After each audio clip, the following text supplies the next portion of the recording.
হযরত উমরের জামানায় একজন স্বামী স্ত্রী ঝগড়া করেছে, বুঝলেন, খুব রাগারাগি।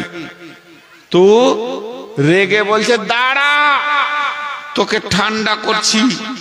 আমি উমরের কাছে চললাম, উমরকে গিয়ে তোর বিরুদ্ধে বলবো, আর তোর যে পিটানি হবে তুই বুঝবি যে স্বামীর সঙ্গে এরকম ঝগড়া করা কেমন।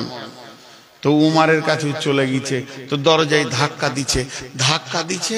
তো তখনও শুনছে উমরের বিবি উমরকে বকছে, উমরের বিবি উমরকে বকছে।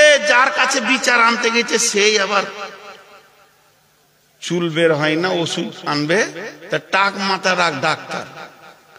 আচ্ছা, টাক মাথা ডাক্তারের কাছে যদি কেউ চুলের ওষুধ আনে, এর মতো পাগলার পেশেন্ট আর কেউ আছে? ও নিজেরই চুল বার হয় না, লোককে চুলের ওষুধ দিয়ে কোন খাতা। তো উমরের বিবি উমরকে বকছে, ও তখন ঘুরে পালিয়ে গেছে। ও যখন পালিয়ে চলে যাচ্ছে, তো উমর দরজার শব্দটা শুনে দরজাটা খুলে বলছে, ওই ওই আল্লাহর বান্দা। তো ওইখান থেকে উত্তর দিছে, কাজ হয়ে গেছে, আর কিছু নাই, যেটার জন্য এলাম। আচ্ছা, তুমি কি জন্য এসছো? শুনো। যখন একটু ঘন করে দেখেছে, তো কাছে এলো, তখন বলছে, হুজুর, আমার বউটা খুব বকে, তো আপনার কাছে এসেছিলাম যে একটু শাসন করে দেবেন। তো এসে দেখছি তা আপনার ঘরে তো সেলাই মেশিন চলছে, এর মুখ তো বন্ধ নাই। হ্যাঁ, তা আপনি কি করে সহ্য করছেন? তা আমি ভেবে নিলাম ওটা সহ্য করারই সাবজেক্ট, এর জন্য বাড়ি চলে গেছি, আর দরকার নাই। তখন হযরত উমর বলছেন, শোনো, সে আমার মাথা দাবে, পা দাবে, সে আমাকে তেল মাখিয়ে দেয়, সে আমার বাচ্চা মানুষ করে, আমার বাচ্চার পায়খানা পেশাব সাজ করে, সে আমার বাচ্চাকে দুধ খাওয়ায়, সে আমার বাচ্চাগুলো পেটে করে বহন করে, সে আমাকে ভালো ভালো রান্না করে খাওয়ায়। এতগুলো কাজ যখন সে একাই চালিয়ে যায়, তাহলে খানিক বকলে তা অসুবিধা কি আছে? বকু, টাইমে তো ভাতটা পেয়ে নিব, বড়ি রান্না, অসুবিধা কি আছে? ওইটা কিনে আর ভেজালে যে কেন ওর সঙ্গে চিল্লাচিল্লি করতে যাব? ও খালি বকবে, এর থেকে তার বেশি কিছু বলবে না, চুপচাপ খালি শুনে নিতে হবে। জি, কত সুন্দর দিলেন। কিন্তু আজকে আমরা শেষ হয়ে গেছি কোথায়? জি, আজকে যে যুক্তিগুলো আপনাদেরকে দিচ্ছি কোরআনে আয়াত থেকে একটু ভেবে দেখবেন। বউগুলোর উপরে র্যাগিং চলছে, অত্যাচার চলছে। এবার বলেন, আপনি আছেন শ্বশুর, শাশুড়ি, দেওর, নন্দ, নিজের পেটের ছেলে, স্বামী। মেয়েটার কাছ থেকে সব থেকে বেশি সময় কে পাবে? বলেন, মেয়েটার কাছ থেকে সব থেকে বেশি সময় কে পাবে? ছেলে। স্বামীর থেকেও ছেলে বেশি পাবে। মায়ের কাছ থেকে তার অনেক হক থেকে গেছে। আমরা ইমাম বুখারী আলাইহি রাহমাকে সবাই চিনি, মুহাম্মদ বিন ইসমাইল ইমাম বুখারী আলাইহি রাহমা। সারা পৃথিবীতে কিতাব লিখে কোরআনের পরে পরে স্থান পেয়ে গেল বুখারী শরীফ। কিন্তু জানেন ওর মা কত বড় আল্লাহ ওলি ছিল? ইমাম বুখারীর দুটো চোখ অন্ধ হয়ে গিয়েছিল শিক্ষা করতে করতে। তো মা কেঁদেছিলেন, আল্লাহ, আমার ছেলের চোখ তোকে দিতেই হবে। আবার চোখ ফিরে পেয়েছিল। তাহলে মা কত আল্লাহ ওলি ছিল। তো মা আল্লাহ ওলি হতে হবে, না হলে সন্তান আল্লাহ ওয়ালা হবে না। আসছে সে আয়াত আপনাদের সামনে আমি পড়েছি। তো আল্লাহ তাবারাক ওয়া তাআলা তার চোখ ফিরিয়ে দিয়েছিলেন। এখন একটা ছেলে ভাত খেতে কত সময় লাগে? আমি শুধু ভাত খাওয়াটা বলছি। ভাত খেতে বসবে ছেলেটা, আল্লাহ তাবারাক ওয়া তাআলা রাসূল বলেছেন, যখন মহিলা রে তোমার পেটে কোনো বাচ্চা এসে যাবে, তুমি সাবধান হয়ে যাও, তোমার ঈমানটা তার ঈমানের সঙ্গে জড়িত আছে। কত গভীর কথা। আর রবীন্দ্রনাথ ঠাকুর বলেছেন, পৃথিবীর সব থেকে বড় ইউনিভার্সিটি হচ্ছে মায়ের কোল। মা যে শিক্ষাটা দেবে মত পর্যন্ত ছেলে ভুলবে না। চলেন তাহলে, একটা মা একটা ছেলেকে ভাত খাওয়ানোর জন্য রেডি হয়েছে। এবার ছেলেটা আসবে, মা ভাত দাও। সঙ্গে সঙ্গে মা বলবে, বেটা চলো আগে হাতটাকে কচলে ধুয়ে নি। নবীজি বলেছেন খাওয়ার আগে তুমি হাত ধুবে। একটা হাদিস মুখস্থ হয়ে গেল, তাকে কচলে হাত ধুতে হবে, হাত মুখ না ধোয়া পর্যন্ত খাওয়া যাবে না। কে বলেছেন? কে বলেছেন? নবী মুহাম্মদুর রাসূলুল্লাহ সাল্লাল্লাহু আলাইহি সাল্লাম বলেছেন, বেটারে তোমাকে কেমন করে বসতে হবে 3 তরিকায়। এক তরিকা হলো সুন্নত, সুন্নতের তরিকায় তুমি বসো। বিশ্ব নবী এরকম বসতেন। এখানে ওকে বুঝাবে নবীজি কেমন করে বসতেন। তারপরে বলবে বেটা দস্তরখানা বিছাতে হয়, খাবার দস্তরখানায় পড়লে আল্লাহর নবী উঠিয়ে সেটাকে খেয়ে নিতেন। দস্তরখানার ভিতরে বরকত লুকানো আছে, আর খাবারের ভিতরে শেফা লুকানো আছে। যেটা পড়ে গেছে এটা তোমার শরীরের ওষুধ হতে পারে, অতএব ওটাকে তুলে তুমি খেয়ে নাও। এটাও সেই হাদিস বলবে। এরপরে বলবে বেটা বিশ্ব নবী বলেছেন থালার মাঝে হাত দিতে নেই, এক ধার থেকে দিতে হয়। মধ্যখানে আল্লাহ বরকত নাজিল করেন। বিসমিল্লাহ বলে খেতে হবে রে বাবা, বিসমিল্লাহ বলে খেতে হবে। আলহামদুলিল্লাহ বলে পানি খেতে হবে, 3 শ্বাসে খেতে হবে। পানিটা দেখে খেতে হবে, পানিটা বসে খেতে হবে। বিসমিল্লাহ বলে শুরু করতে হবে, আলহামদুলিল্লাহ বলে শেষ করতে হবে। বাম হাতে খেও না বাবা, এটা শয়তানে খায়, এটা হারাম। ডান হাতে খাও। তাহলে একটা মেয়ে যখন তার ছেলেকে ধীরে ধীরে ধীরে ধীরে হাদিস বলে বলে খাওয়াবে, অন্তত তার 1 ঘন্টা লেগে যাবে ছেলেটাকে খাওয়াতে। ছেলেটা পরিপূর্ণ মায়ের কাছে ক্লাস পেয়ে গেল। কিন্তু এদিকে শ্বশুরের চাপ, ওদিকে আর কারোর চাপ, ওদিকে স্বামীর চাপ। বর্তমানে ছেলেরা মায়ের কাছ থেকে সময় পায় না। মা একটা বাটিতে সামান্য ডাল ভাত নিয়ে ঠুকে নামিয়ে দিল, খেলে অন্য কাজে চলে গেল। কারণ শ্বশুরের চাপ আছে। কারণ হলো কি, এর জন্য মেয়েটার ক্ষতি হলো না বন্ধুরে, তোমার নিজের ক্ষতি হলো। তোমার ফ্যামিলির ভবিষ্যৎটা নষ্ট হয়ে যাচ্ছে। তার মায়ের কাছ থেকে কিছুই সে পেছে না। অতএব বন্ধুরে, আজকে মারা নিজের পেটের সন্তানকে সময় না দিতে পারার কারণে সমাজে শিক্ষিত ভালো ভদ্র ছেলের অভাব হয়ে গেছে। জি, শিক্ষিত ভালো ভদ্র ছেলের অভাব হয়ে গেছে। আমি আমার মাকে বুঝি না, আমি আমার মায়ের ব্যাপারে কিছুই বুঝি না, তবে আব্বাকে বুঝি। কারণ আমার মা আমাকে মাসুম অবস্থায় রেখে পৃথিবী থেকে চলে গেছেন আল্লাহর ডাকে। এই জন্যে মাকে হালকা মনে পড়ে, কোনো কোনো অংশ মুখটা মনে পড়ে, চেহারাটা মনে পড়ে। হিমসেম উঁচু মানুষ ছিলেন মনে পড়ে, কিন্তু মাকে বুঝি না, সেই জ্ঞান আমার ছিল না তখন। আমার মা আল্লাহর ডাকে চলে গেছেন। কিন্তু আব্বাকে দেখেছি, অনেক দিন দেখেছি, আব্বার আদর্শ সব মনে পড়ে। তো ঘটনা হচ্ছে যে আপনার একটা নারীর দায়িত্ব কত, কিন্তু সেটা দিচ্ছে না সমাজ, কেড়ে নিয়েছে, কেড়ে নিয়েছে। পঙ্গু সমাজ নিজেই হচ্ছে, কাউকে করেনি, কারো ক্ষতি করেনি, নিজের ক্ষতি নিজে হচ্ছে। ভাইয়া মাঝে একবার আপনাদের কাছ থেকে একটা আওয়াজ শুনবো, যে যুক্তি কথাগুলো বলছি এগুলো প্রয়োজন আছে না নেই? জি, এবার চলেন দ্বিতীয় আয়াতের দিকে যাই। বিসমিল্লাহির রহমানির রহিম। দরাবাল্লাহু মাসালাল লিল্লাযীনা কাফারু ইমরাতা নূহি ওয়া ইমরাতা লূতিন কানাতা তাহতা আবদাইনি মিন ইবাদিনা সালিহাইনি ফাখানাতাহুমা ফালাম ইগনিয়া আনহুমা মিনাল্লাহি শাইআ ওয়া কিলা দুখুলান নারা মা'আদ দাখিলিন।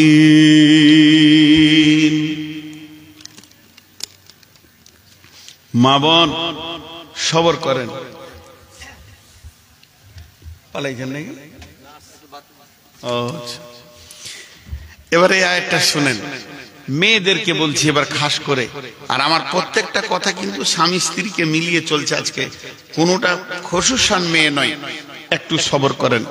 আল্লাহ তাবারাক ওয়া তাআলা বলছেন, জারাবাল্লাহু মাসালাল লিল্লাযীনা কাফারু ইমরাতা নূহি وامرأة لوط كانتا تحت عبدين من عبادنا صالحين فخانتهما فلم يغني عنهما من الله شيئا وقيل ادخلا النار مع الداخلين। মেয়েদের তিনটে দল। এখানে যত মহিলা আছে আমার সঙ্গে আপনারা একটু ধ্যান দেন। এখানে তিন ধরনের মেয়ে আছে। একজনের স্বামী ভালো, একজনের স্বামী খারাপ, আর একজনের বিয়ে হয়নি। তাহলে কয়টা হলো? তিনটে। যার স্বামী ভালো তার কথাটা আল্লাহ প্রথমে তুলে ধরেছেন। হে মহিলার দল, তোমার যদি ধারণা থাকে আমার স্বামী ভালো, আমার স্বামী হলো নেককার, পরেশগার, দিনদার, তাহাজ্জুদ পড়ে, আমি আমার স্বামীর ওপরে ভরসা করে রয়েছি, আমাদের স্বামী স্ত্রীর মহব্বতের কারণে কঠিন কিয়ামতের দিনে আমার স্বামী আমাকে নিয়ে জান্নাতে যাবে। কত সুন্দর ধারণা। আল্লাহ তাবারাক ওয়া তাআলা বলছেন হবে না, হবে না, হবে না, তোমাকে নিজের আমল নিজে করতে হবে। স্বামী নেককার হলে তুমি জান্নাত চলে যাবে, এটা কোনোদিন হবে না। দুইজন নবীর বিবি, প্রথমেই বলছি দুইজন নবীর বিবি। নবী মানে হচ্ছে পৃথিবীর সেরা চরিত্রের মানুষ, যাদের উপরে দামি চরিত্র আর হতে পারে না। সমাজে সব থেকে দামি মানুষরা হলো নবী। আল্লাহ বলছেন তাহাতা আবদাইনি মিন ইবাদিনা, এই রকম নবীর ছায়াতে তাদের দুইজনকে রেখেছিলাম, মহিলা দুটি। তাদের কপাল কত ভালো ছিল, নবীর মতো চরিত্রবান স্বামী পেল। তাদের কপাল কত ভালো ছিল, নবীর বিছানায় শোয়ার সুযোগ পেল। তাদের কপাল কত ভালো ছিল, নবীর লেপে কম্বলে তারা জড়িয়ে থাকতে পেল। তাদের কপাল কত ভালো ছিল, নবীর বালিশে মাথা দিয়ে তারা ঘুমিয়েছে। আল্লাহ এতগুলি কথা একটা শব্দে বলছে তাহাতা আবদাইনি মিন ইবাদিনা, আমার দুটি ভালো মানুষ, সের নিচে তাদের জীবনটা আমি দিয়েছিলাম।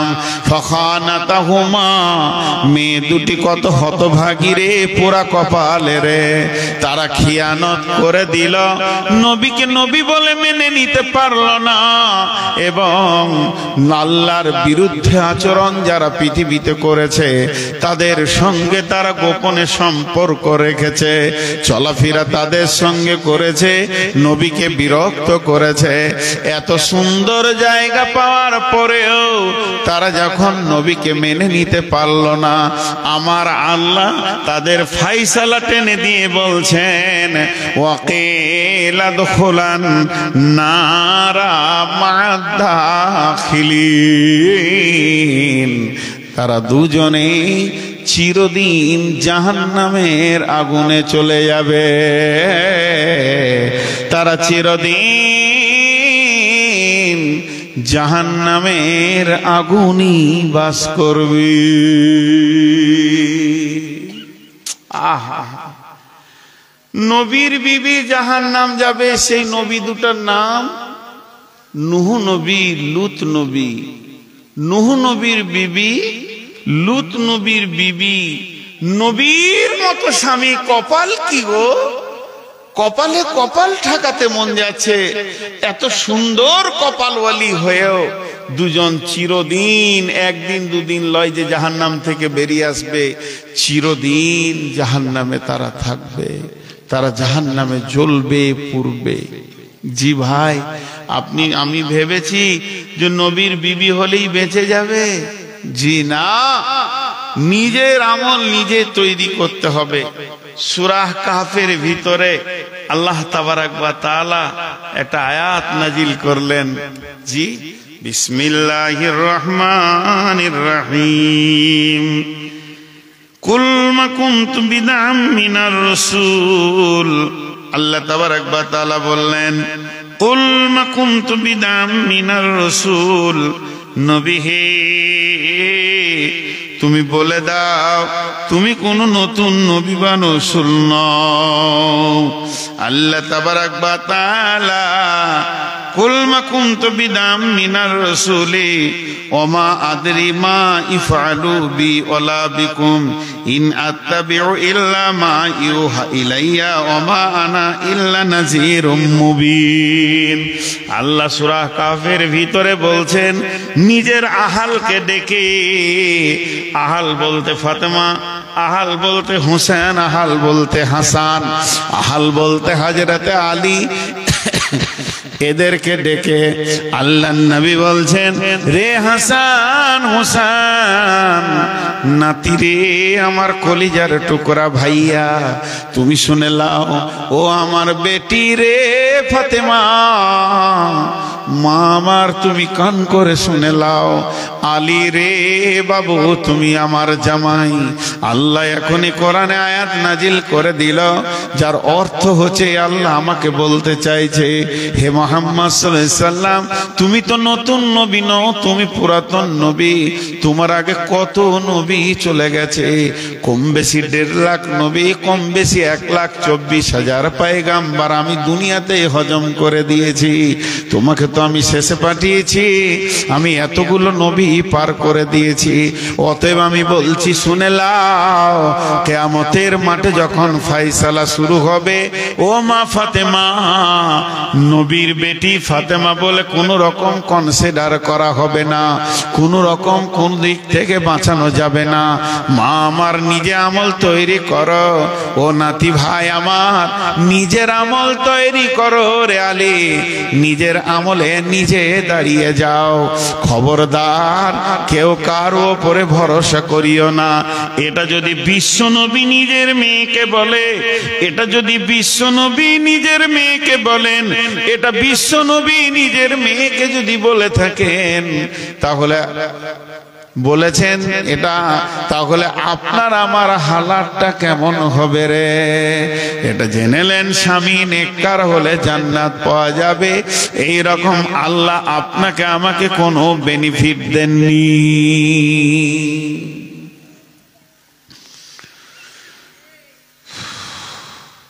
স্বামী নেককার, আমি জান্নাত চলে যাব না, হবে না। ওই রকম কোনো ব্যবস্থাপনা নাই, নিজের আমলে নিজেকে দাঁড়াতে হবে।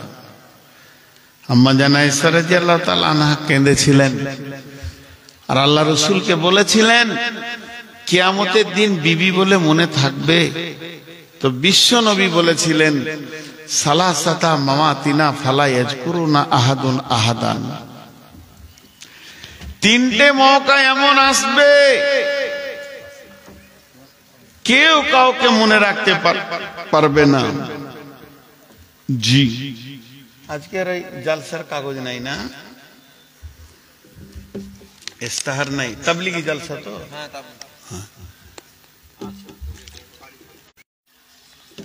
আর দরকার নাই। তাবলীগি জলসা কোনো কালেকশন হবে না। আমি একটা কালেকশন আপনাদের সামনে এখন করব, আর টোটাল টাইম নিব 3 মিনিট। তাবলীগি জলসা, এই জলসাটার একটা খরচা আছে, এর জন্য আমি একটা কালেকশন করছি। টাইম নিব 3 মিনিট, 3 মিনিটের থেকেও কম। মহিলারা মনে মনে, প্রকাশ্যে নয়, আর পুরুষেরা প্রকাশ্যে হাত দুটা উঁচু করে বলবেন যে আর জীবনে নামাজ ছাড়বো না। এখন আমি যদি বলি কে কে এশার নামাজ পড়ে বসেছেন, কটা হাত উঠবে? আর এশা যারা পড়েন নাই তারা কেন পড়লেন না এতদিন? আহা, কেন এতদিন নামাজ থেকে গাফেল আছি? আমি এখন নামাজের মুসাল্লি কালেকশন করব। তো শুধু যারা নামাজ পড়েনি এ রাই সমাজে হাত তুলবে। এখন আমার দুখানা আয়াত আছে তাফসীর করতে, আমি এই আয়াতে একটা কালেকশন করছি। যারা এশার নামাজ পড়েননি, এর আগে যারা নামাজ কোনোদিন পড়েননি তারা হাত তুলেন। আচ্ছা, আপনাদের এলাকায় এরকম কোন সিস্টেম আছে শুধু জুমার নামাজ পড়ে? আছে না? টোটাল এক সপ্তাহে 35 ওয়াক্ত হয়, ওরা এক ওয়াক্ত পড়ে না, ওরা বেনামাজি বেনামাজি বেনামাজি বেনামাজি বেনামাজি। বরং কারো কারো মত ওরা কিয়ামতের দিন ফেরাউনের সঙ্গে থাকবে। মানে আল্লাহর আইনকে একমাত্র নেকেট করেছিল ফেরাউন, সে নতুন আইন তৈরি করেছিল। আর শুধু জুমা পড়ার আইনটা কোনো মৌলবি বলেনি, কোনো বক্তা বলেনি, কোনো মুহাদ্দিস বলেনি, কোনো হাদিসে নাই, কোরআনে নাই, তাফসীরে নাই, ইমাম বলেনি, মুয়াজ্জিন বলেনি, হাজি বলেনি, গাজী বলেনি, মুন্সি বলেনি। পেলে কোথা থেকে? চলছেও তো ভালো ভালো চালিয়ে যাচ্ছে, কিন্তু পেলো কোথা থেকে? তো এরা বেনামাজি, এদের কিয়ামত হবে ফেরাউনের সঙ্গে। এটা কারো কারো মত, এটা আবার হাদিস নাই। বলবেন না যে সরাসরি হাদিস আছে, না, এটা কোনো মুফাসসিরের মত। এখন আমি আপনাদেরকে বলছি, যারা কোনোদিন নামাজ পড়েনি, শুধু শুক্রবার পড়ছেন, ওরাও বেনামাজি। তো ওই লক্ষ্যটা হাত তুলেন, তাহলে এটা খারাপ হবে। তা আমি বলছি, আমরা নামাজি বেনামাজি সবাই হাত তুলবো, আর নিজের মুখ দিয়ে বলবো, আর জ্ঞানবশত নামাজ ছাড়বো না। একটা লোক যদি মসজিদ ঢুকে যায়, টোটাল জালসার মেহনত, খাটাখাটনি, খরচা সব ডবল উঠে যাবে। তো আমি এই কালেকশনটা আপনাদের সামনে করছি, আল্লাহর ওয়াস্তে একবার সকলে বুঝেন। আপনাদেরকে আমি আলাদা করে হাত তুলছি না। বিশ্বনবী দিন শেখাচ্ছিলেন মসজিদে নববীতে, এমন সময় একজন উজু শেষ হয়ে গেছে। আর উজুটা যখনই শেষ হয়ে গেছে, কানে শুনতে না পেল, নাকে ধরা পড়েছে যে কার উজু নষ্ট হলো। লোক বলছে, কে নষ্ট করলি রে মজলিসটাকে, উজু করে আই। এমন সময় বিশ্বনবী বলছেন, বাবু, যার উজু ভেঙেছে সে উজু করো। কিন্তু তারই মাঝে হযরত উমর বললেন, ইয়া রাসূলুল্লাহ, আপনি তো অনেকক্ষণ থেকে আমাদেরকে দিন শিখাচ্ছেন, তো কিছুক্ষণ ছেড়ে দেন, সবাই হাত মুখটা ধুয়ে আসি। ইজ্জতটা বাঁচলো কি বাঁচলো না? তো মা বোনেদের ভিতরে যারা নামাজ পড়েনি, আর পুরুষের ভিতরে পুরুষরা হাত তুলবেন, আর আমি ইস্তেগফার পড়াবো, আপনারা আমার সঙ্গে ইস্তেগফার পড়বেন, আর মনে মনে নিয়ত করবেন জ্ঞানবশত আর নামাজ ছাড়বো না। বলেন ইনশাআল্লাহ। সকলে বলেন, হাত তুলেন, হাত তুলেন সবাই। আস্তাগফিরুল্লাহাল্লাযী লা ইলাহা ইল্লা হুয়াল হাইয়ুল কাইয়ুম ওয়া তুবু ইলাই। আল্লাহ আমাদেরকে কবুল করুন, আল্লাহুম্মা আমিন। এবার চলেন, যে কথাটা বলছিলাম, নিজের আমলের ময়দানে নিজে নিজেকে নিয়ে আল্লাহর সামনে পেশ করতে হবে। এরপরে দ্বিতীয়টা, ওয়াজারাবাল্লাহু মাসালাল লিল্লাযীনা কাফার লিল্লাযীনা আমানু ইমরাতা ফিরআউনা ইয ক্বালাত রাব্বি ইবনি লি ইনদাকা বাইতান ফিল জান্নাতি ওয়া নাজ্জিনি মিন ফিরআউনা ওয়া নাজ্জিনি মিনাল কওমিদ যালিমিন। ওরে আমার মা, ওরে আমার বোন, ওরে আমার বেটি, আপনি যদি মনে মনে করেলেন পৃথিবীতে মানুষ তো স্বামী একবারই পায়, আমি পেয়েছি, আল্লাহ আমাকে এমন একটা স্বামী দিয়েছে, স্বামীটা হলো সুদারু, স্বামীটা হলো জুয়ারি, স্বামীটা হলো মাতাল, স্বামীটা হলো বেনামাজি, স্বামীটা হলো বেরুজাদার, স্বামীটা এত বড় জালেম, সে লুচ্চা, সব জায়গায় এসে খারাপ জায়গাতে হাজির থাকে। তাহলে এত জঘন্য স্বামীর সঙ্গে আমার সংসার, না জানি আল্লাহ আমাকে জাহান্নামের আগুনে দিয়ে দেবে নাকি। আল্লাহ ওই মেয়েদেরকে বলছেন, না রে আমার বান্দি রে গোলাম, তুমি টেনশন করো না, তোমাকে আমি জাহান্নামে দিব না। তার কারণ হলো, তোমার জন্য আমি একটা মিশালকে রেডি করে রেখে দিয়েছি, তোমার জন্য একটা বাটখারা রেখে দিয়েছি, তোমার জন্য আমি একটা প্রেমকে রেখে দিয়েছি, যেটাকে নিয়ে তোমার মনের সান্ত্বনা হবে। পৃথিবীর বুকে আজ পর্যন্ত যত মানুষ এসেছে সব থেকে বড় জালেম হলো কে না ফেরাউন। ফেরাউনের মতো বড় জালেম কেউ নাই, ফেরাউনের মতো জুলুম করনেওয়ালা কেউ নাই। আল্লাহ যাকে কোরআনের ভাষাতে জালিম ঘোষণা করেছে, এই রকম একটা বেঈমানের বিবি, অত বড় জালেমের বেঈমানের বিবি হযরতে আসিয়া আলাইহিস সালাম চিরদিন জান্নাতে থাকবে। ফিরাউন যত বেঈমান, ফিরাউনের বিবি তত ঈমানদার। আমার আল্লাহ ফিরাউনের ব্যবহারের কারণে তার বিবিকে জাহান্নাম দেবেন না। হযরতে আসিয়া চিরদিন জান্নাতের মেহমান হয়ে থাকবে। কেন কেন? সে ফিরাউনের বেঈমানি মেনে নিতে পারেনি। ফিরাউনকে আল্লাহ বলেনি, মিশরওয়ালারা ফিরাউনকে আল্লাহ বলেছেন, গাঁওয়ালা বলেছেন, টলাওয়ালা বলেছেন, বংশ বুনিয়াদ বলেছেন। আসিয়াকে যখন বলছে, আসিয়া রে তুই আমাকে আল্লাহ বলে মেনে নে, সারা দেশ মেনে নিয়েছে, গাঁওয়ালা টোলাওয়ালা মেনে নিয়েছে, তুই কেন মানবি না বল? তুই তো আমার বিবি, তুই যদি মেনে নিস তাহলে আমি মনে সান্ত্বনা পেয়ে যাব। আসিয়া উত্তরে বলছেন, ফিরাউন রে স্বামী হিসেবে যতগুলি আছে সব আমি দুই হাতে তোমার খিদমত করব, কিন্তু আল্লাহ তোমাকে আমি বলবো না। আমার আল্লাহ সুবহানাহু ওয়া তাআলা আম্মা ইউশরিকুন, আমার আল্লাহ হলেন পবিত্র, যার কোনো অংশীদার নাই। অতএব আমি জ্ঞান বশত তোমাকে তার অংশীদার জমাবো না। এমন ফেরাউন শুরু করলো কি, নারীর নরম দেহের ওপরে অত্যাচার শুরু হয়ে গেল। লাঠির ওপরে লাঠি, চাবুকের ওপরে চাবুক চলছে, মারপিট শুরু হয়ে গেল। আসিয়ার শরীরকে ক্ষত বিক্ষত করে দিল। এতেও ফেরাউন মনে শান্তি পেল না। ফেরাউন তখন ঘর থেকে টেনে বের করে, চার হাত পায়ে রশি দিয়ে চারটা খোঁটাতে বেঁধে দিয়ে টান করে কাঁচকে বিছানা করে দিয়েছে ভেঙে। এরপরে একটা বিরাট পাথর কয়েকজন সৈন্যকে নিয়ে এসে বলেছে ধর। ফেরাউন তার মধ্যে রয়েছে, এবার সৈন্যরা বুকের ওপরে পাথরটা ধরে আছে, একবার ছেড়ে দেবে নারীর নরম দেহ মাটির সঙ্গে মিশে যাবে। এই অবস্থায় ফেরাউন মারার পর হাত পা বেঁধে তাকে একদম কাঁচের ওপরে শুইয়ে দিয়ে ফেরাউনের ভাষা হচ্ছে, এবার বল আমাকে আল্লাহ বলবি কিনা? আসিয়া বলল না। তোকে দ্বিতীয় চান্স দিচ্ছি, বলবি কিনা বল না। এবার ফেরাউন বলে, তোর এটা লাস্ট চান্স, এখনই তুই মাটির সঙ্গে মিশে যাবি রে আসিয়া, একবার ভেবে দেখলি না?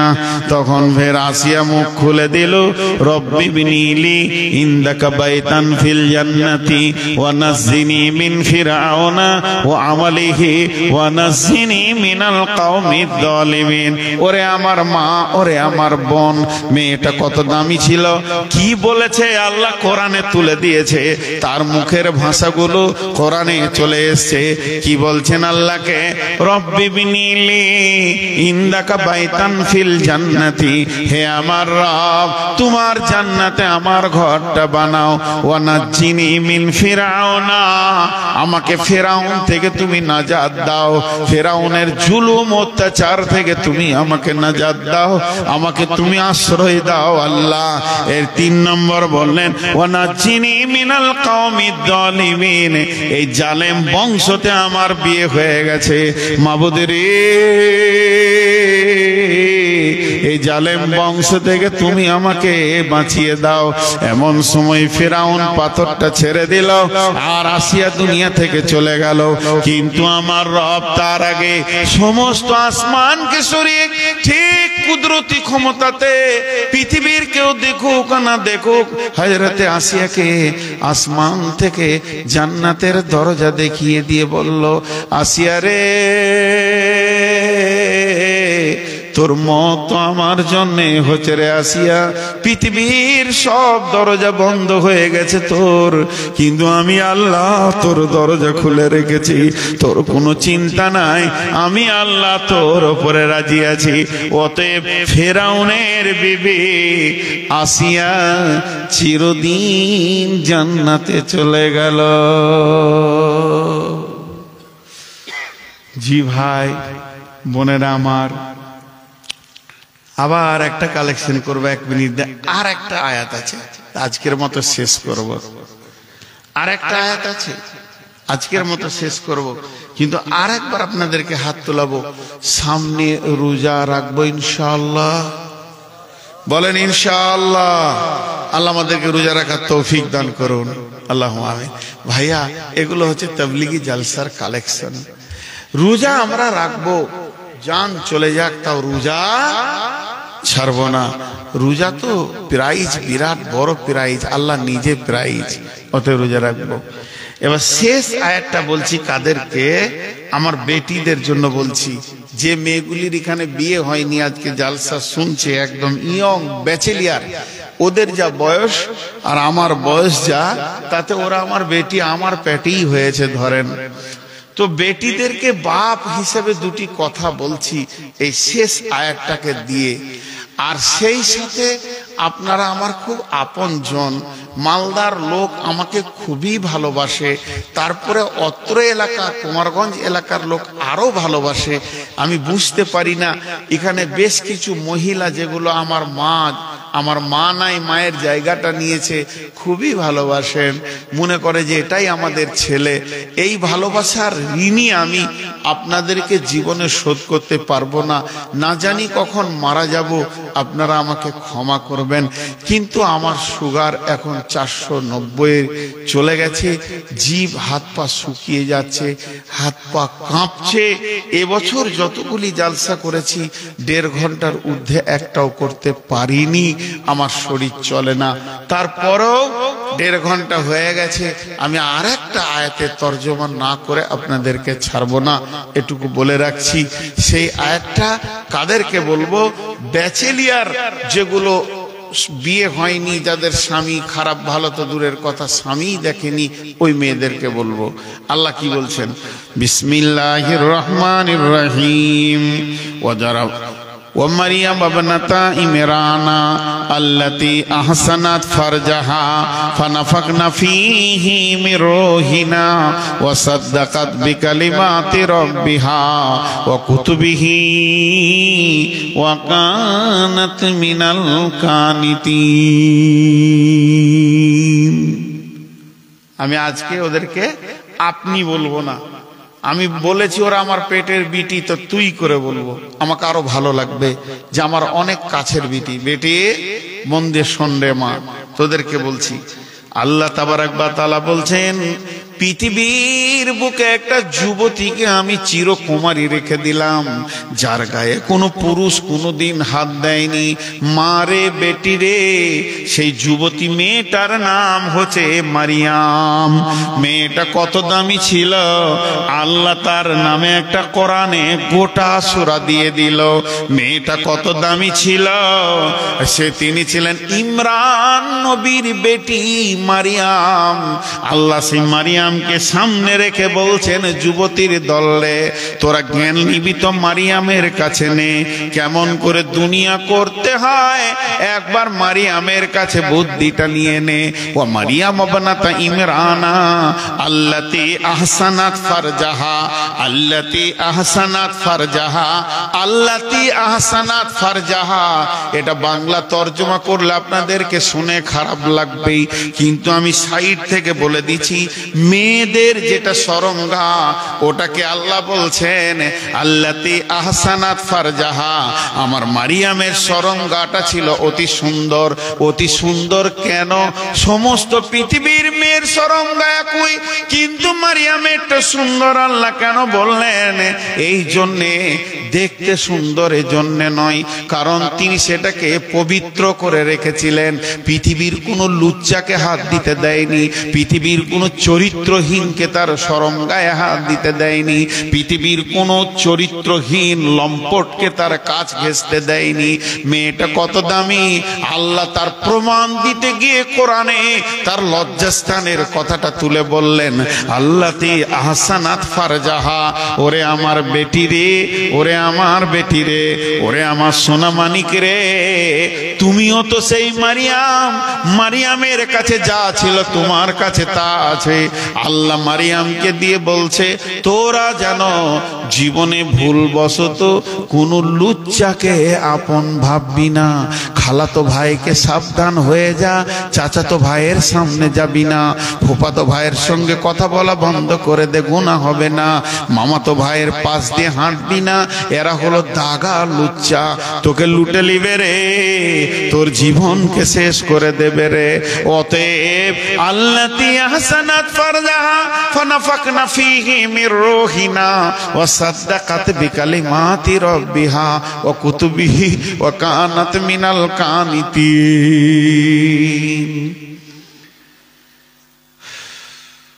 আজকে আপনার ঘরে আমাকে নিয়ে গেছেন আলহামদুলিল্লাহ, কিন্তু ফেরেশতা ঢুকবে মুসলমানদের ঘরে? বলেন। অনেক মানুষ দেখেছি, 8টা ছেলের বাপ, 8টা ছেলের মা, ফরজ গোসল জানে না, ঘর নাপাক আছে, ওই হালাতে নামাজ পড়ছে। কেউ আবার হজ করে চলে এলো, গোসলের ফরজ জানে না, ঘর নাপাক হয়ে আছে, ঘর নাপাক হয়ে আছে, ঘর নাপাক হয়ে আছে। কিন্তু আপনার আমার ঘরে ফেরেশতা ঢুকছে না, আর মারিয়ামের গোসলখানাতে জিবরাইলের মতো ফেরেশতা। মেয়েটা কত দামি গো, জিবরাইলের মতো ফেরেশতা মারিয়ামের গোসলখানাতে দাঁড়িয়ে অপেক্ষা করছে। কি হয়েছিল ঘটনাটা? মেয়েরা গোসলখানায় ঢুকলে দরজা লাগিয়ে দেবে, ঝাঁপ ফেলে দেবে, কি কাপড় চোপড় দিয়ে দিল, শরীরে তো কাপড় ভালো থাকবে না। তখন মারিয়াম গোসলে ব্যস্ত, হঠাৎ দেখছে একটা সুন্দর চেহারা যুবক দাঁড়িয়ে, আর ওইটা দেখার সঙ্গে সঙ্গে মারিয়াম বলছে, আল্লাহ যেন তোমাকে আমার থেকে হেফাজত করে, তোমার থেকে আমি আল্লাহর কাছে পানা চাইছি, যুবক তুমি আমার গায়ে হাত দিও না। কত বড় কথা। তখন জিবরাইল আমিন বলছেন, মারিয়াম, আমার সেক্স নাই, সেকশনও নাই, আমরা ফেরেশতা, আমাদের নারী পুরুষ নাই, আর আমাদের সেক্সের মতো কিছুই নাই। আমি পুরুষ নই, পুরুষের রূপ ধারণ করেছি, আমি হলাম আল্লাহর রহমতের ফেরেশতা জিবরাইল। আমি তোমাকে একটা সুসংবাদ দিতে এসেছি রে মারিয়াম, আল্লাহ তোমাকে কত ভালোবাসে রে। তুমি পৃথিবীর কোনো পুরুষকে তোমার গায়ে টাচ করতে দাওনি, চোখের ইশারা করতে দাওনি, পৃথিবীর কোনো পুরুষ তোমার পাশ দিয়ে হাঁটার ক্ষমতা রাখেনি, তুমি বডিটা এত পাক রেখেছো। আমার আল্লাহ তোমাকে একটা সুসংবাদ দিচ্ছে, তোমার মতো দামি পেটে আল্লাহ সন্তান নেবেন। মারিয়াম বলছে, জিবরাইল কোন পুরুষে হাত দিল না আমার গায়ে, আমি যদি মা হয়ে যায় সম্মান কোথা রাখবো রে জিবরাইল? কারণ একটা মেয়ে যতক্ষণ পর্যন্ত মা হয় না, যতক্ষণ পর্যন্ত পুরুষ স্পর্শ না করে, তাহলে আমাকে পুরুষ স্পর্শ করলো না, আবার আমি সন্তানের মা হয়ে যাব, সম্মান কোথা রাখবো রে জিবরাইল? আল্লাহ জিবরাইল বললেন, মারিয়াম তোমার মান সম্মানকে কমানো বাড়ানোর দায়িত্ব আল্লাহর। মারিয়াম চুপ হয়ে গেলেন। ফানাফাকনা ফীহি মির রূহিনা, জিবরাইল মারিয়ামের গায়ে একটা ফুঁক মেরে দিয়ে চলে গেলেন। মারিয়াম 1 মাসের ডেলিভারি, 2 মাসের, 3 মাসের নয়, সঙ্গে সঙ্গে 9 মাসের হয়ে গেল। বাচ্চা উতল পাতল করছে, এবার প্রসবের দিন কাছে এসছে। জিবরাইল আমিন বললেন, মারিয়াম আল্লাহ হুকুম করেছে তুমি খেজুর খাও আর পানি খাও, তোমার প্রসব যন্ত্রণা সমস্ত ভিটামিন কাজে লাগবে। আজও যদি মহিলাদের পেটে বাচ্চা চলে আসে আর ওই মেয়েটা যদি খেজুর আর পানি বেশি খেতে পারে, তাহলে জেনে নিতে হবে ওর সমস্ত রোগের পালাই থাকবে না, রোগ থাকবে না, সমস্ত রোগের শেফার কাজ করবে। যেহেতু কোরআনে মারিয়ামকে এই হুকুমটা করা হয়েছিল, খেজুর খাও আর পানি খাও, খেজুর খেলো আর পানি খেলো। এবং আল্লাহ বলেন, মারিয়াম তুমি মুখটা বন্ধ করে লাও, মুখের তালা খুলবে না। তোমার সম্মান কেমন করে বাড়াতে হয় আমি আল্লাহ দেখে লিছি। ঈসা আলাইহিস সালাম জন্ম নিল, পেটের বাচ্চা দুনিয়াতে চলে আসলো, আর যখনই জন্ম নিল কোলে বাচ্চা নিয়ে মারিয়াম হাঁটছে বস্তির ভিতর দিয়ে। যার যত কথা সে তত কথা ছুটছে, যার যত মুখের ভাষা নোংরা খারাপ ভালো বলতেই রয়েছে। মারিয়াম চুপ হয়ে গেছে, আর 1 ঘন্টার একদিনের শিশু কথা বলছেন, হে আমার জাতি, ওরে আমার কম, আমার মাকে কেউ খারাপ বলবে না, আমার মায়ের ওপরে কেউ দোষ দেবে না, আমার মাকে কেউ কষ্ট দেবে না।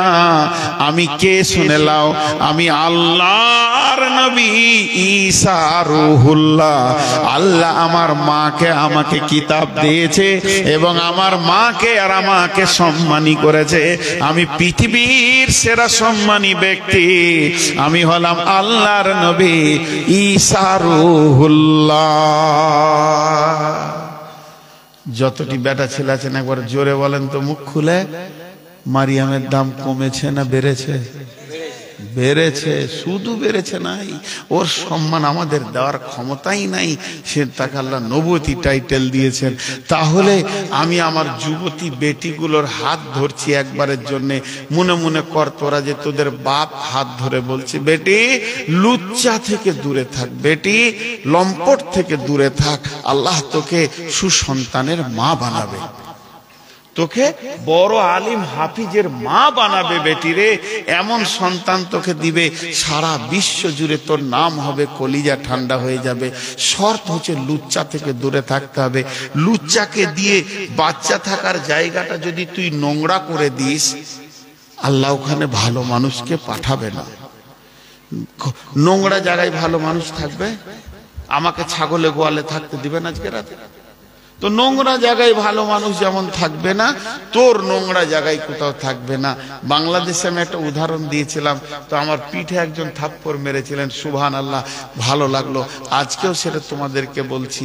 এই যে বিয়েতে ভোজ টোজ হয়, জলসাতে হয়, তো খেতে দেয় কিসে দিচ্ছে? শালপাত। শালপাত এখন নাই, কাগজের পাত। তো কাগজের পাত আর একটা হচ্ছে চীনামাটি কড়ির থালা, দেখেছেন চীনামাটি কড়ির থালা? অতি সুন্দর দামি ওজনওয়ালা। তো মানুষ যখন খেতে বসে তো কড়ির থালাটাকে কাছে টানে আর নিজেও এমনি করে বসে, তা থালাটা মনে মনে করে আমাকে ভালোবাসছে কত রে। আর থালাতে ময়লা থাকলে সাফ করে, দাগ থাকলে এমনি করে তুলে, এই পানি দাও তো ধুই। তেমনি কাগজের থালাটাও যখন খেতে বসে তেমনি করে কাছে টানবে। কেউ ভাত দিতে, দাদা ভাত দিস না, একটু ধুতে হবে, ময়লা আছে, ধুই। তো থালাটা মনে মনে করে আমাকে কত ভালোবাসছে রে। কাগজের থালাও কেউ ভালোবাসা দেওয়া হয়, কড়ির থালাকেও ভালোবাসা দেওয়া হয়, কিন্তু খাওয়া যখন শেষ হয় একটাকে এমনি করে মুচড়ে ধরে ওই দিকে একদম, আবার ভালো জায়গায় লয়, নোংরা জায়গায় ফেলে দেয়। আর একটাকে সার দিয়ে ভালো করে সাবান দিয়ে ধুয়ে গামছা করে মুছে শোকেসে তুলে দেয়। যে দুপুরে ভাত খেয়ে ফ্যানটাকে চালিয়ে দিয়ে মুখে একটা পান নিয়ে আস্তে আস্তে চাবায়া থালাটা দেখার মনে মনে করে কত ভালো রে। তো এই দুটো কেন উদাহরণ দিলাম? কাজ একই, একজনাকে খেয়ে ছুঁড়ে ফেলে দেয় আর একজনাকে নিয়ে মনের আনন্দ পায়। স্ত্রী হলো কড়ির থালা, প্রেমিকা হলো ওই কাগজের থালা। প্রেমিকাকে যখন চাটবে তখন কাছে টানবে, চাটা হয়ে গেলে ছুঁড়ে ফেলে দেবে, ওর দিকে তাকিয়ে দেখবে না। আর বিবিকে ব্যবহার করবে, কাছে রাখবে, কাছে শোয়াবে, আবার চোখের সামনে ঘুরবে ফিরবে, দিলটা ভরে যাবে যেটা আমার বিবি। এই দুটার মধ্যে পার্থক্য আছে। হে আমার বেটি, আমি তোমাদের আব্বা হাতটা ধরে বললাম যে তোমরা লুচ্চাদের পাল্লায় পড়ে যেও না। এখন আপনাদের সামনে একজনও উঠবেন না, কি নারী কি পুরুষ, দুটি কথা বলবো, সময় বেশি লিব না, একজনও উঠবেন না, জোরে বলেন ইনশাআল্লাহ। তো আজকে টোটাল বক্তব্যটা একটু টেনে দিই। শুরু থেকে আমি বক্তব্য শুরু করেছি দাম্পত্য জীবনকে সামনে নিয়ে। আজকে বউদেরকে একটু রেস্ট দেন, ছেলের পেছনে সময় দিতে দেন, সমাজ সুন্দর সন্তান পাবে। দ্বিতীয় নম্বর হলো, মা তুমি তোমার বেটিটা ভাবিও না, বৌমাটা ভাবো। বেটি যার ঘরের বৌমা সেখানে যে ভাবনা নিবে, অতএব নিজের বউকে বেটির চোখে মনে করে নাও, তুমি সুখের ভাত মদ পর্যন্ত খাবে। বোনেরা ভাবিদেরকে মনে করো যে আমার ভাইয়ের বান্ধবী, মহব্বতের আল্লাহর দেওয়া একটা সঙ্গিনী, মাঝে ফাটল হতে যেও না। বোনেরা শেষকালে ভাতিজাদের হাতে ভাত পাবে না, ভাতিজারা তোর বাপের ভিটাতে উঠতে দিবে না, লাঠি নিয়ে দাঁড়িয়ে থাকবে। কত ফুফু কাঁদে, কত বেটি কাঁদে যে বাপ মা নাই বলি বাপের ভিটা যেতে পাই না। কেন পাও না? তুমি তোমার ভাতিজার মায়ের কলিজাকে জ্বালিয়ে রেখেছো বলি তুমি পাও না। অঙ্ক করিও আমার কথাগুলো। শেষ দিকে বললাম, স্বামী নেককার কিন্তু মেয়ে গুনাহগার, স্বামীর বদৌলতে জান্নাত পাবে না, নিজেকে আমল করতে হবে। দ্বিতীয়তে বললাম, স্বামী বদকার মেয়ে পরেশগার, আল্লাহ জান্নাতে দেবেন, তোমার স্বামীর জন্য জাহান্নামে দেবে না। শেষকালে আমার বেটিদের হাত দুটা ধরে বললাম, লুচ্চা থেকে নিজেকে বাঁচাও। ভাইয়া আমি আপনাদের কাছে দুটি জিনিস ভিক্ষা চাইছি, ভিক্ষা যেমন ভিখারিরা চাই। একটা হচ্ছে 15 মিনিটের কনসিডার চাইছি। আমি অনেক ক্লান্ত, আমি অনেক বড় রোগী, 2 ঘন্টা হতে 15 মিনিট বাকি, এখন সমাপনী দিব, এটা চাইছি। আর দ্বিতীয় চাইছি, একটা রসুলের হাদিস আপনাদেরকে শুনিয়ে দিই। সেটা হচ্ছে কি, আল্লাহ রসুল বলছেন, যখন কোনো বড় আমলের কথা আলোচনা হবে, ওই আমলটা তুমি করার জন্য রেডি হও।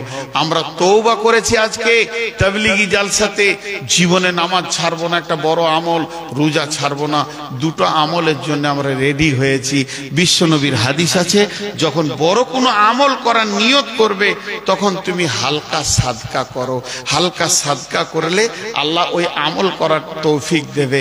হালকা সাদকা করো, হালকা সাদকা করো, হালকা সাদকা করো।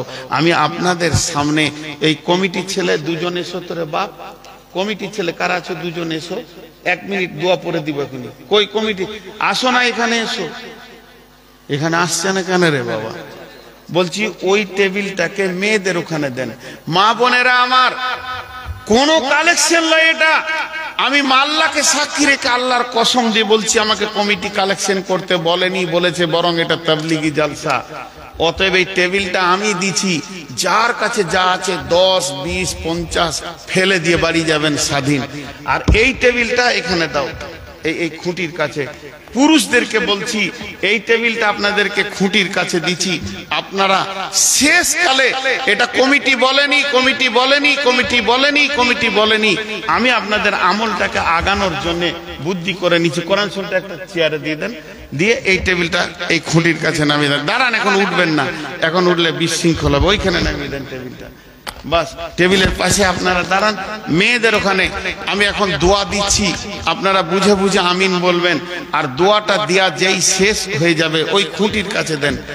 দোয়াটা দেয়া যেই শেষ হয়ে যাবে, সঙ্গে সঙ্গে আপনারা উঠবেন এবং নিজের নিজের মনের ইচ্ছা মতো 10, 20, 50 যার কাছে যা আছে দিবেন আর চলে যাবেন।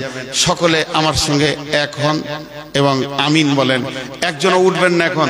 এই আল্লাহ, আমরা সন্ধ্যা পর্যন্ত যতগুলি কোরআন হাদিসের আলোচনা করলাম, আমাদেরকে আমল করার তৌফিক দাও। এই আল্লাহ, এই জালসার মাহফিলের আয়োজন যে কমিটি করেছে আল্লাহ, তাদেরকে তুমি হেদায়েত দাও, 5 ওয়াক্তের নামাজি বানিয়ে দাও। এই আল্লাহ, সেই সাথে সাথে আমাদের প্রত্যেককে তুমি 5 ওয়াক্তের নামাজি বানিয়ে দাও। এই আল্লাহ, আমাদেরকে তুমি রোজা রাখার তৌফিক দাও। এই আল্লাহ, আমাদের মা বাপ ভাই বোন আত্মীয় স্বজন যারা কালেমা তাইয়্যিবা নিয়ে কবরে চলে গেছে, তাদের কবরগুলোকে নূরে মানওয়ার করে দাও। আল্লাহ, তাদেরকে তুমি মাফ করো, ক্ষমা করো, দয়া করো। এই আল্লাহ, এই মাহফিল এদেরকে বারবার করার তৌফিক দাও। জোরে বলেন আমিন। সকলে বলেন সুবহানাকা আল্লাহুম্মা ওয়া বিহামদিকা আশহাদু আল্লা ইলাহা ইল্লা আনতা আস্তাগফিরুকা ওয়া আতুবু ইলাইকা। আসসালামু আলাইকুম। একজনও পেছন ফিরে যাবেন না, আমি 2 মিনিট থাকছি।